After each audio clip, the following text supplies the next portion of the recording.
नमस्कार दोस्तों। आज है दोस्तों संडे 23 मार्च और शेयर मार्केट कल जो नेक्स्ट वीक है बहुत इंपॉर्टेंट रहने वाला है। और यहाँ पे दोस्तों एफआईआई की तरफ से भी बड़ा सिग्नल देखने को मिला है। एफआईआई की तरफ से दोस्तों बड़ा सिग्नल देखने को मिला है। और यहाँ पे एक्सपर्ट दोस्तों जो किस प्रकार यहाँ पे अनुमान लगा रहे हैं, क्योंकि एफआईआई ने यहाँ पे 7,000 करोड़ की खरीदारी करके चौंका दिया है सबको कि, और जबकि डीआई ने लगातार 2 दिन से जो डीआई पूरे 6 महीने जो बायर रहे हैं वो 2 दिन से लगातार अब अपना माल यहाँ पे बेच रहे हैं एफआई को, यानी कि 3,000 करोड़ 2 दिन में डीआई यहाँ पे बेच रहे हैं। नेट सेलर अब देखें तो नेट सेलर में अगर देखें तो डीआई सेलर आ रहे हैं और अब बायर में देखें तो अब एफआईआई बायर आ रहे हैं। तो यानी कि समझ नहीं आ रहा कि लोगों को कोई कि यानी कि जब डीआई बाई करे तो एफआई सेलिंग करे, तब एफआई सेलिंग करे तो डीआई बाई कर रहे हैं। लेकिन नेट में यहाँ पे बाइंग में 2 दिन से पैसा आया है, क्योंकि डीआई ने यहाँ पे 3,000 करोड़ की यहाँ पे सेलिंग की है। तो उसके बदले अगर एफआई ने 200 देखे तो 7,000 करोड़ की यहाँ पे भयंकर यहाँ पे बाइंग कर डाली है। अब एक्सपर्ट क्या करें दोस्तों, आप जान लेते हैं। तो यहाँ पे दोस्तों देख सकते हो सावधान, बिल्कुल अलर्ट किया गया है कि सावधान यहाँ पर रहिए कि एफआईएन की अगर देखें तो पिछले वीक भी दोस्तों उनकी नेट सेलिंग ही यहाँ पर रही है। अगर पिछले वीक की दोस्तों 2 दिन उनकी बाइंग आई है, फिर भी दोस्तों यहाँ पे देखें तो नेट उनकी सेलिंग रही है पूरे वीक में 1,800 करोड़ के लगभग उनकी यहाँ पे दोस्तों ये सेलिंग यहाँ पे रही है। लेकिन यहाँ पे दोस्तों एफआईआई की बात करें तो दोस्तों वो सतर्क है क्योंकि वो सतर्क है। अमेरिका में ब्याज दरें घटी नहीं है, इस वजह से वो सतर्क है। भले ही एफआई ने दोस्तों 2 दिन यहाँ पे बाइंग की है, लेकिन यहाँ पे देखें ये गिरावट ग्लोबल चिंताओं को कम होने और रूस यूक्रेन संघर्ष में संभावित तनाव कम होने की उम्मीदों के चलते देखने को यहाँ पे मिली है। क्योंकि रूस और यूक्रेन में जो तनाव चल रहा था वो कम होता हो, इस वजह से यहाँ पे एफआई ने यहाँ पे खरीदारी की। हालांकि यह सकारात्मक संदेश, लेकिन इसके बावजूद यह लगातार 15वें हफ्ते का एफपीआई आउटफ्लो है। अगर 15 हफ्ते से लगातार देखें तो एफपीआई का पैसा यहाँ से दोस्तों गया ही है। 2 दिन भले उन्होंने बाइंग किया है, लेकिन पूरे वीक का देखें तो 15 हफ्ते से लगातार एफपीआई का पैसा यहाँ पे गया है, जो निवेशकों को सतर्कता को यहाँ पे दर्शाता है कि एफआई कभी भी बड़ी सेलिंग यहाँ पे कर सकते हैं। दोस्तों आपको बता दें कि जो यानी कि एक्सपर्ट है वो क्या बता रहे हैं, एफआई निवेशक अब भी सतर्क रुख अपना रहे हैं।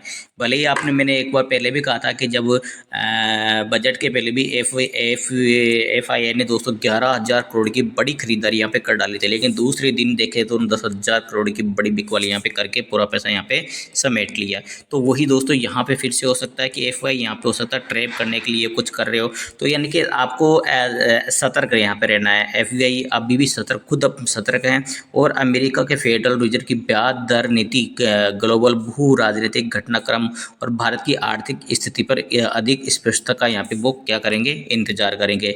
जल्दबाजी में खुद ही वो पैसा नहीं डालेंगे, जल्दबाजी नहीं करेंगे, पैसा डाल देंगे। जल्दबाजी करेंगे भी बहुत सारी चीज़ें वो क्लियर होने के बाद भी अपना रुख अपनाएंगे।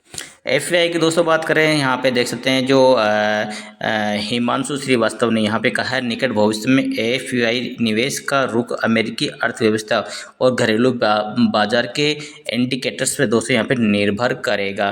क्योंकि ये देख सकते हैं कि दोस्तों की एफआईआई जो यानी कि लगभग 2 दिन की जो बाइंग आई है उससे अपन डिसाइड नहीं कर सकते हैं। लगातार कम से कम उनमें 15-20 दिन की लगातार जो बाइंग आई है वो आए, उसमें फिर क्लियर होगा कि एफआई हाँ कंटिन्यू बायर मोड में आ चुके हैं। 2 दिन की बाई दोस्तों एफआई की क्लियर नहीं कर सकती कि एफआई यहाँ पे लौट आए हैं। वो खुद कह रहे हैं वो कभी भी बड़ी सेलिंग कर सकते हैं और पूरा पैसा अपना जो बाई किया वो वापस से निकाल सकते हैं। और 15 वीक का अगर वीकली देखिए 15 वीक से उन्होंने पैसा निकाला ही है।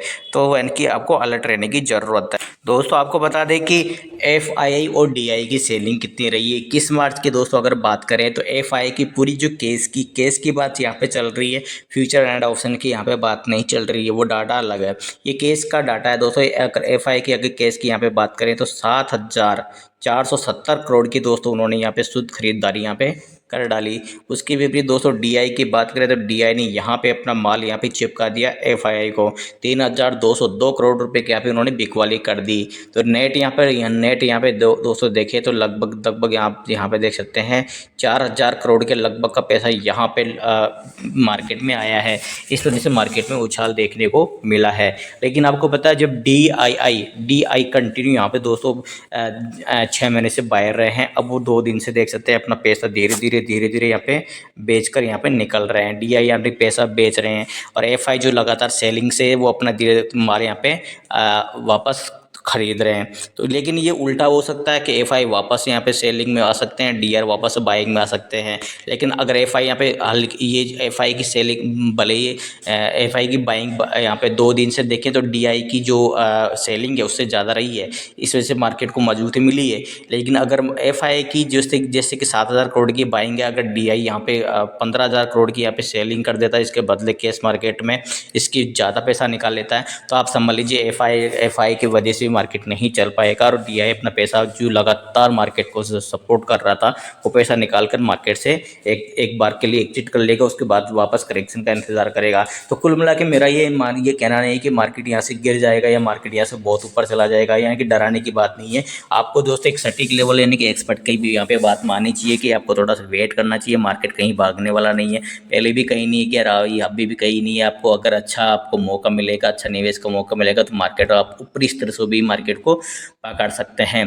तो ऊपरी स्तर से भी अगर आपको मार्केट पकड़ते हैं तो आपको यहाँ पे 100, 200, 300, 400 इंडेक्स जो पॉइंट्स है उसमें आपको 1, 2, 3, 4%, 4% और आगे मैक्सिमम लाइफ टाइम में 50%, 100% 200% के स्टॉक्स आपको मिल जाएंगे। लेकिन अगर यहाँ से आपको दोस्तों अगर देखते हैं तो 50% तक का पोर्टफोलियो में भी करेक्शन देखने को मिल सकता है, अगर सही लेवल्स पर आपको यहाँ पे एंट्री नहीं मिलती है।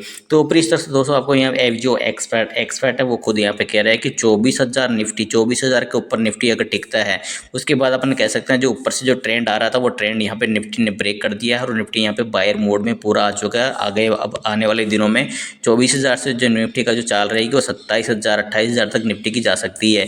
तो आपको वेट करना है दोस्तों एक्सपर्ट के अनुसार ही 24,000 के ऊपर की क्लोजिंग। अदरवाइज दोस्तों निफ्टी अगर नीचे आता है तो स्मॉल कैप और मिड कैप के शेयर 50% यहाँ से फिर से करेक्शन में आ सकते हैं, तो आपको ध्यान देना होगा। नहीं तो यहाँ पे दोस्तों आपको वेट ऑन वॉच की स्थिति यहाँ पे अपनानी चाहिए। और बैंक निफ्टी के अंदर भी दोस्तों वही बात, अगर आप जो निफ्टी का 24,000 का लेवल अगर आप वेट करें उस अनुसार दोस्तों निफ्टी के अनुसार अगर ये क्लोजिंग करती है फिर आप बैंक निफ्टी के स्टॉक्स में भी आप बाइंग कर सकते हैं। अदरवाइज अभी यहाँ पे देख सकते हैं 500 पॉइंट का वो डिफरेंट है, तो 500 इतना ही वेट कर लिया तो अपने 500 पॉइंट और वेट कीजिए। हो सकता है कि 500 पॉइंट का निफ्टी अगर सस्टेन नहीं हो पाए और आपका पैसा 50% करेक्शन होने से बच जाए और आप नीचे की लेवल से आए यहाँ पे आप दोबारा बाई कर सके। तो ये वीडियो दोस्तों आपको समझाना था। अगर वीडियो दोस्तों अच्छा लगे तो लाइक करके शेयर जरूर कीजिएगा दोस्तों। चैनल सब्सक्राइब नहीं किया तो अभी कर डालें और एक प्यारा सा कमेंट भी दोस्तों कर दीजिएगा। बाय बाय दोस्तों, जय हिंद जय भारत। अगर आपको बाइंग करनी तो 24,000 के ऊपर निफ्टी टिक जाता तो आप बाइंग कर सकते हैं। 500 पॉइंट भले ही चले गए लेकिन आपको सेफ बाइंग यहाँ पे रहेगी क्योंकि मजबूती मार्केट में आगे देखने को मिल सकती है एक्सपर्ट के अनुसार। तो दोस्तों आप अपने एडवाइजर की सलाह लेना ना भूले, किसी वीडियो को दोस्तों यहाँ पे मोह में या लालच में ना आए। आप अपना खुद का आकलन, खुद की एनालिसिस भी करें, एडवाइजर की सलाह लेकर कोई भी निवेश करें, अदरवाइज इसको आप वॉच कर सकते हैं। बाय बाय दोस्तों, जय हिंद जय भारत।